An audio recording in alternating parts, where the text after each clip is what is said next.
Hello everybody.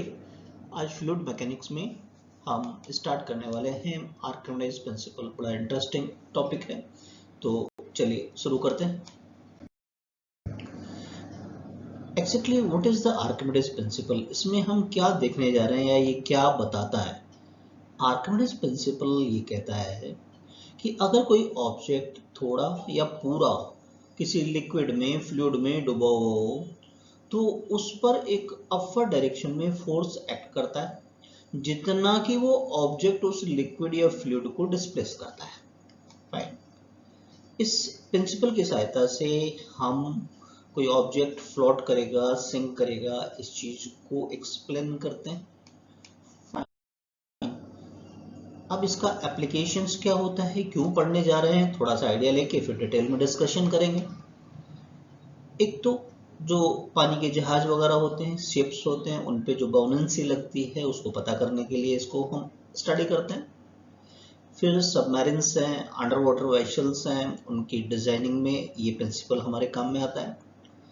जैसा screen पे नजर आ रहा है, हॉट एयर बैलून भी इसी बिहेवियर पर काम करता है, आर्किमिडीज प्रिंसिपल पे। जितना आप थ्रस्ट लगता है उसके हिसाब से ऊपर चलता हुआ चला जाता है। ओके, तो चलो अब इसको डिस्कस करते हैं कि आर्किमिडीज साहब ने कहा कि कोई ऑब्जेक्ट अगर डूबा हुआ है थोड़ा या पूरा, तो जितना लिक्विड, जितना फ्लूइड को डिस्प्लेस करता है उतना ही उस पर ऊपर की तरफ एक फोर्स एक्ट करता है। तो वाकई ये सही है क्या? तो इसको चेक कर लेते हैं अपन। तो सबसे पहले तो हम देखें कि एक ऑब्जेक्ट, जैसा कि स्क्रीन में नजर आ रहा है आपको, इस ऑब्जेक्ट पर लिक्विड के कारण कितना थ्रस्ट काम करेगा। लिक्विड या फ्लूइड के कारण जो फोर्स काम करता है उसको हम थ्रस्ट कहते हैं।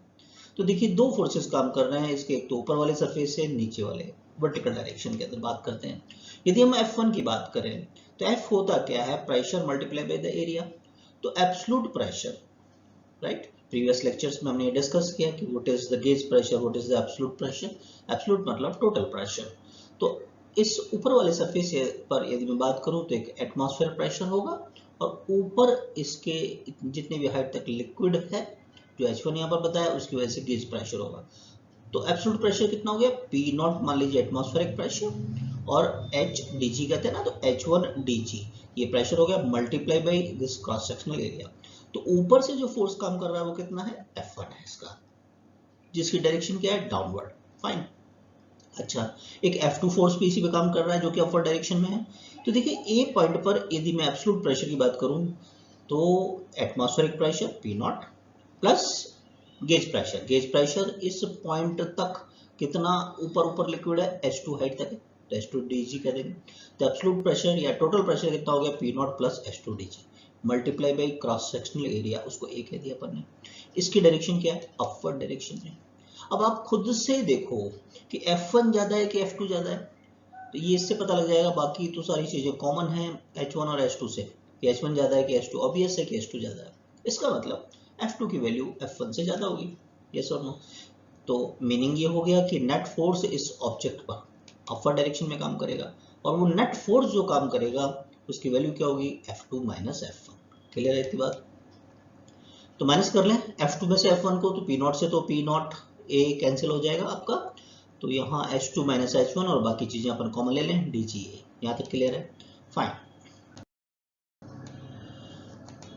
ओके, अब H2 माइनस H1 की बात करें तो देखिए, मान लीजिए इस ऑब्जेक्ट का हाइट h है, तो H2 माइनस H1 कितना हो गया? h, तो we can write like this h dGA। Clear है यहाँ तक? Fine. Okay, h multiply by a, a cross sectional area है, h इसकी हाइट, तो भाई ये तो वॉल्यूम बन गया। ये सुन, v क्या हो गया? h a क्या हो गया? Volume of the body. तो we can write v dg, इतना नेट फोर्स ऊपर लग रहा है। अच्छा, अब भाई जो ऑब्जेक्ट का मास होगा वो क्या होगा? Volume into density. v क्या है? ये पूरा डूबा हुआ दिखा है मैंने यहाँ पर, तो mass of the liquid displaced by the body हो गया v इंटू डी, राइट? तो v इंटू डी क्या हो गया? Mass of the liquid displaced by this object, ये बॉडी। तो F किसके बराबर हो गया? mg। तो यही तो आर्किमिडीज साहब ने कहा था कि F किसके बराबर होगा? Wait of the liquid displaced by the body. तो किसी ऑब्जेक्ट को यदि हम डुबोते हैं, चाहे कम डुबाएं, आधा डुबाएं, पूरा डुबाएं, तो जितना वो लिक्विड को हटा देगा उसके वेट के बराबर उस ऑब्जेक्ट पर ऊपर की डायरेक्शन में एक फोर्स काम करता है। यस और नो? डायरेक्शन कहाँ है? अपवर्ड डायरेक्शन में। इसलिए इस F को क्या नाम दिया जा रहा है? अपथ्रस्ट, है ना? तो स्टेटमेंट क्या बन गया कि when a body is immersed partially और होली, पूरा या अधूरा फ्लूइड में डुबाया जाए, तो it BYOD up with a force, इस पर ऊपर की तरफ एक धक्का लगता है। वो किसके बराबर होता है? Equal to the weight of the fluid displaced by the body. Body जितना फ्लूइड हटा देगी उसके बराबर। क्लियर है इतना? चलिए अब जानते हैं apparent weight of a body inside a liquid. जैसे थोड़ी देर के लिए हम अपने कन्वीनियंस के लिए वाटर मान लेते हैं लिक्विड को। Fine, okay. अब अपथ्रस्ट होता क्या है? That is equal to the decrease in the weight in water. अब लिक्विड की जगह वाटर लेके चल रहे हैं अपन। ये कैसे कहा? थोड़ी देर पहले आर्किमिडीज प्रिंसिपल में हमने क्या जाना कि जब भी किसी ऑब्जेक्ट को लिक्विड में हम डुबोएंगे तो उस पर ऊपर की तरफ एक उठाव बल लगेगा। तो ऊपर की तरफ एक उठाव बल लग रहा है तो वो वेट में डिक्रीज करेगा। तो अपथ्रस्ट क्या करता है? लिक्विड के अंदर वेट को डिक्रीज करता है। तो हम ऐसा कह सकते हैं कि अपथ्रस्ट किसके बराबर होता है? डिक्रीज इन वेट के बराबर होता है। क्लियर है बात? फाइन। तो U से यदि अपथ्रस्ट ऊपर की तरफ लगने वाले फोर्स को रिप्रेजेंट करें फर्दर अब हम, तो हम कह सकते हैं एयर में वेट, W का मतलब है वेट से है, और वाटर में वेट का जो डिफरेंस है वो किसकी वजह से है? अपथ्रस्ट की वजह से। तो लिक्विड में जो अपरिएंट वेट वास्तव में तो नहीं है, लेकिन ऐसा अनुभव होता है। पानी में आप तैरते हैं तो अपने आप को हल्का महसूस करते हैं। तो वाटर के अंदर जो वेट होगा वो किसके बराबर होगा? वास्तविक weight W air minus upthrust के बराबर। क्लियर है बात? ओके। अब एक चीज और जानते हैं जिससे कि क्वेश्चन करने में हमें सुविधा होगी, relative density of the object. वैसे हमने इसी मैकेनिकल प्रॉपर्टीज ऑफ फ्लूइड में वेरी फर्स्ट टॉपिक डेंसिटी लिया था, तो डेंसिटी को डिटेल में डिस्कस किया था। जिन्होंने नहीं देखा उसको रेफर कीजिएगा। यहाँ भी आर्किमिडीज प्रिंसिपल में ये काम में आएगा हमारे। सबसे पहला तो रिलेटिव डेंसिटी का मतलब क्या है? Density of object divided by density of water. Water का की डेंसिटी के रेस्पेक्ट में ऑब्जेक्ट की डेंसिटी। अब देखो इसके न्यूमरेटर में V multiply by G। V क्या है? Volume of the object. V multiply by G से मल्टीप्लाई करें तो कोई फर्क नहीं पड़ेगा। तो ऊपर तो हो गया, देखिए volume multiply by density mass हो गया, तो वेट इन एयर हो गया, और ये हो गया आपका अपथ्रस्ट की वैल्यू। यस और नो? देखो volume of the object multiply by density of water, तो पानी ने कितना मास, पानी का कितना मास ऑब्जेक्ट ने हटाया वो हो गया मल्टीप्लाई बाय G, तो ये अपथ्रस्ट के बराबर हो गया। राइट? तो हम इसको लिख सकते हैं weight in air divided by decrease in weight in water. थोड़ी देर पहले देखा कि अपथ्रस्ट क्या करता है? वेट में डिक्रीज करता है। यस और नो? क्लियर है? तो अब इसको हम ऐसा लिख सकते हैं कि W in air divided by upthrust को U से रिप्रेजेंट करते हैं। एक फॉर्मूला बना लेते हैं, काम में आएगा। वेट इन एयर को हमने लिख दिया W एयर, और डिक्रीज इन वेट का मतलब क्या है? एयर में वेट माइनस वाटर में वेट। क्लियर है? चलो अब इसको हम अप्लाई कर लेते हैं क्वेश्चन के अंदर, कि क्वेश्चन में कैसे अप्लाई करेंगे, सीखते हैं उसे। राइट? एक क्वेश्चन लिया हमने कि एक स्प्रिंग बैलेंस का रीडिंग देख रहे हैं अपन। जब उस ब्लॉक को एयर में सस्पेंड करते हैं तो उसकी रीडिंग कितनी है? 60 न्यूटन। और जब पानी में उसको डुबो देते हैं तो उसकी रीडिंग चेंज होकर कितना हो जाता है? 40 न्यूटन। तो उसका स्पेसिफिक ग्रेविटी बताइए। स्पेसिफिक ग्रेविटी क्या होता है? फिर से कह रहे हैं, very first topic density lecture लिया था हमने, उसको रेफर कीजिए। 4 डिग्री सेल्सियस पर वाटर की डेंसिटी के रेस्पेक्ट में ऑब्जेक्ट की जो डेंसिटी होती है उसको कहते हैं स्पेसिफिक ग्रेविटी। Fine, okay. तो डी नॉट का मतलब ऑब्जेक्ट हो गया, ये ब्लॉक हो गया, यहाँ डब्ल्यू का मतलब वाटर हो गया। अभी जैसे बताया वी और जी से मल्टीप्लाई करें तो कोई फर्क नहीं पड़ेगा, तो ये फॉर्मूला बन जाता है हमारे पास, एयर में weight divided by upthrust. Upthrust क्या था? Decrease in the weight. Fine. अब देखिए ये सारी वैल्यूज हमको गिवन है क्वेश्चन के अंदर। एयर में क्या रीडिंग थी इसकी? 60 न्यूटन। राइट? ओके, एयर में 60 था, वाटर में जाते रीडिंग कितनी हो गई? 40। तो अगर ये फॉर्मूला हमने समझ लिया तो कितना इजी हो गया क्वेश्चन? 60/20। तो इसके स्पेसिफिक ग्रेविटी कितना आ गया है? 3। क्लियर है? तो चलिए नेक्स्ट क्वेश्चन लेते हैं। एक सैंपल ऑफ मेटल है, 210 ग्राम एयर में है, वाटर में डिप करते हैं तो 180 ग्राम होता है, और फिर किसी एक लिक्विड में डिप करते हैं तो 120 ग्राम होता है। तो रिलेटिव डेंसिटी ऑफ लिक्विड बताइए। तो देखिए कैसे सॉल्व करेंगे। Relative density of the first liquid with respect to the second liquid कैसे लिखते हैं? D12 का मतलब 1 का 2 के रेस्पेक्ट में, density of first liquid divided by density of second liquid, तो d1/d2 लिख सकते हैं। देखिए एक फॉर्मूला तैयार कर रहे हैं। अच्छा, अब density of liquid with respect to water, हमारे पास फर्स्ट लिक्विड और सेकंड लिक्विड मतलब पहला तो एक लिक्विड है और दूसरा क्या है, वाटर क्वेश्चन के अंदर, राइट। तो इसको हम ऐसा लिख लें, फर्स्ट मतलब L फॉर लिक्विड और 2 का मतलब वाटर। तो ऊपर हो गया density of liquid divided by density of water, ऊपर हो गया DL divided by DW। Clear है यहाँ तक? फाइन। अब वही काम कर रहे हैं, ऊपर V0 G, O का मतलब ऑब्जेक्ट की वॉल्यूम, और G से मल्टीप्लाई कर दिया, नीचे भी कर दिया, राइट। तो ऊपर ये मेरे पास लिक्विड में अपथ्रस्ट आ गया और नीचे वाटर में अपथ्रस्ट आ गया। अब अपथ्रस्ट क्या होता है, decrease in the weight, yes और नो? अपथ्रस्ट क्या होता है, डिक्रीज इन द वेट या लॉस इन वेट। तो यूएल का मतलब हो गया कि अपथ्रस्ट इन लिक्विड मतलब loss of weight of the object in liquid, UW का मतलब loss of weight of the object in water. Clear है यहाँ तक? फाइन। लॉस का मतलब एयर में वेट माइनस लिक्विड में, और जब वाटर में हम बात करते हैं अपथ्रस्ट की तो W एयर मतलब एयर में वेट माइनस वाटर में वेट। क्लियर है यहाँ तक? अब ये सारी वैल्यू हमारे पास गिवन है। अब हम ये चाहेंगे कि मल्टीपल चॉइस क्वेश्चन के लिए इस फॉर्मूले को आप याद ही रखें, तो डायरेक्टली आप वैल्यू प्लेस करेंगे, फटाफट हो जाएगा क्वेश्चन। तो ये गिवन है क्वेश्चन में, आपको बोला है 210 ग्राम्स, तो ये G से, ये तो मास है, G से मल्टीप्लाई कर दिया। इसी तरीके से लिक्विड में 120 G हो गया और वाटर में दे रखा 180 G। G आपके सब कैंसिल हो जाएंगे यहाँ पर।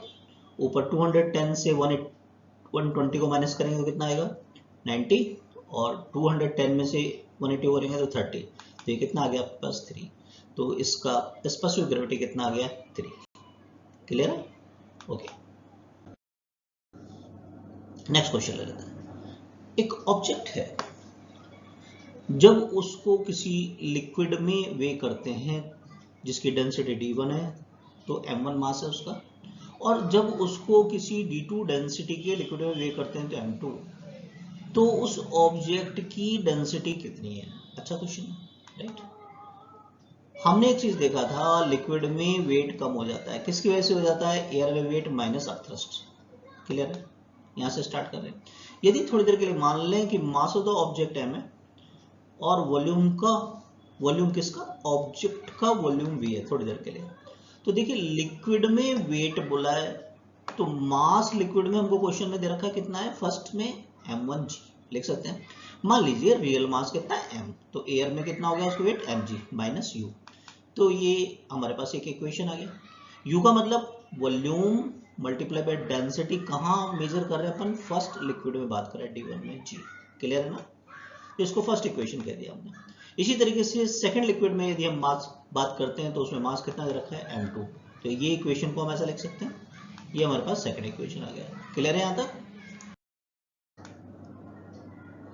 अब इक्वेशन फर्स्ट में सेकंड से डिवाइड करें हम।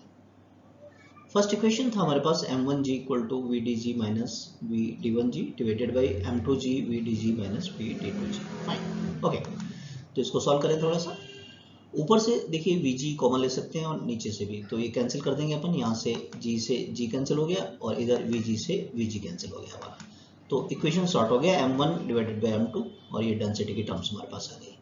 हमें ऑब्जेक्ट क्या है, डेंसिटी फाइंड करना, ऑब्जेक्ट का स्मॉल डी फाइंड करना, क्रॉस मल्टीप्लाइंग कर ले तो चेक करो, ये आ जाएगा M1D, M1D2, M2D और माइनस का M2D1, राइट। अब D वाली टर्म को लेफ्ट हैंड साइड में ले लेते हैं अपन, M2D को इधर ले लिया माइनस, और माइनस M1D2 को इस तरफ ले लिया तो प्लस हो गया, D कॉमन आ जाएगा यहाँ से, राइट। तो डेंसिटी ऑफ द ऑब्जेक्ट हमारे पास आ गया M1D2 minus M2D1 divided by M1 minus M2। Clear?